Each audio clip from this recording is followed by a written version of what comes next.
जंग यही असल असूल जिंदगी है। अगर ये हो जज्बाए तामीर जिंदा तो फिर किस चीज की हम में कमी है। खिजा से रुक सका कब मौसम गुल, यही असल असूल जिंदगी है। अगर ये हो जज्बाए तामीर जिंदा तो फिर किस चीज की हम में कमी है। जनाब सदर और मौजूद सामईन इकराम, आज मेरा मौजूद सुखन है अगर हो जज्बाए तामीर जिंदा। जनाब सदर, कुरान मजीद में अल्लाह ताला ने इरशाद फरमाया कि ऐ मोमिनो, हमने कायनात में अपनी निशानियां रखी हैं, जो जितनी मेहनत करेगा वो उतना ही सिला पाएगा।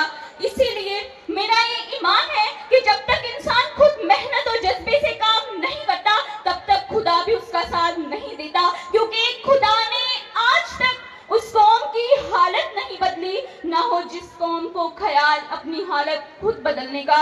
इंसान ने जब जब अपनी मेहनत और जज्बे से काम लिया तब समंदर की गहराइयों में मौजूद समंदरी खजानों तक पहुंचा। तब तेज सुलगते सहराओं को छुआ तो तवानाई से भरपूर कोयला हाथ आया, और जब बाद में जमीन के सरबस्ता राजों को अफशा करने के बाद इंसान ने ऊपर निगाह उठाई तो चांद और मरीज को अपनी तस्वीर में पाया।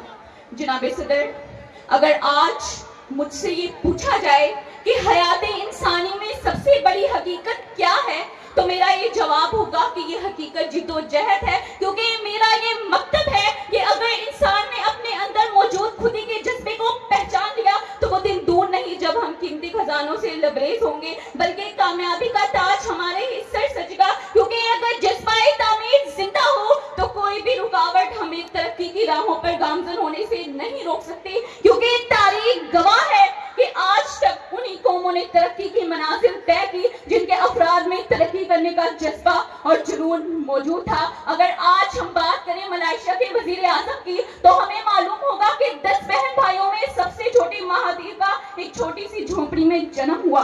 अपनी तवील मेहनत और जज्बे के बलबूते पर वो ना सिर्फ मलेशिया के तवील तरीन वजीर आजम बने, बल्कि अपने मुल्क को 10 साल की कलील मुद्दत में ही तरक्की याफ्ता और खुशहाल कौमों की सफ में ला खड़ा किया, क्योंकि यही वो जज्बा था जिसने एक मामूली से अफराद को भी अजीम क़यादत और खुशहाल कौमों में ला खड़ा किया। जनाब सदर, हम दूर क्यों जाएं, क्यों ना आज दौरे हासिल में मौजूद हमारे तालीमी इदारे की बात की जाए। जनाब सदर, आज इस तालीमी इदारे को बने 40 बरस बीत चुके हैं, और इस इदारे की वजह शोहरत उनका जज्बा और जुनून था। ये इदारा महज एक इमारत नहीं बल्कि एक अजीम मकसद और ख्वाब की ताबीर थी, जिसके बिना पर आज मदर स्कूल सिस्टम एक नहीं, दो नहीं, बल्कि 8 ब्रांचेस मुख्तलिफ शहरों में मौजूद तलबा व तालिबात को तालीम के जेवर से आरास्ता करता हुआ नजर आता है।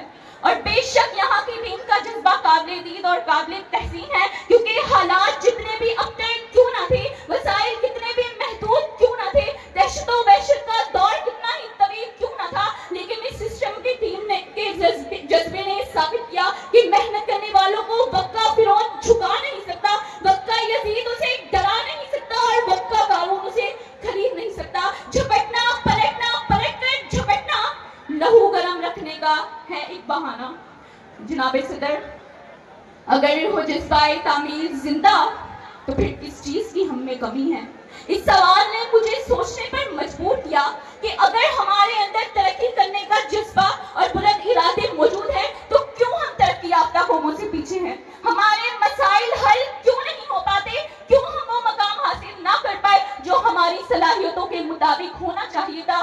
तो इसका जवाब हमारे अंदर मौजूद हमारी खामियां हैं, लेकिन हमें अपनी खामियों को पहचान कर इन्हें दूर करना होगा, क्योंकि ये वक्त ख्वाब देखने का नहीं बल्कि इन ख्वाबों को हकीकत में बदलने का है। क्योंकि आसमान चलती जमीन पर नहीं आने वाला, अब यहाँ कोई पैगंबर नहीं आने वाला।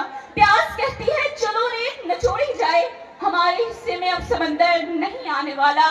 तो पुकारेगा तो ऐ सहने हरम आएंगे, पर उड़ाते हुए नुसरत के अलम आएंगे। अब अबाबीलों के माने हम आएंगे, वो एक अलग बात है कि तादाद में कम आएंगे, क्योंकि अगर वो जज्बाए तामीर जिंदा तो फिर किस चीज की हम में कमी है। शुक्रिया।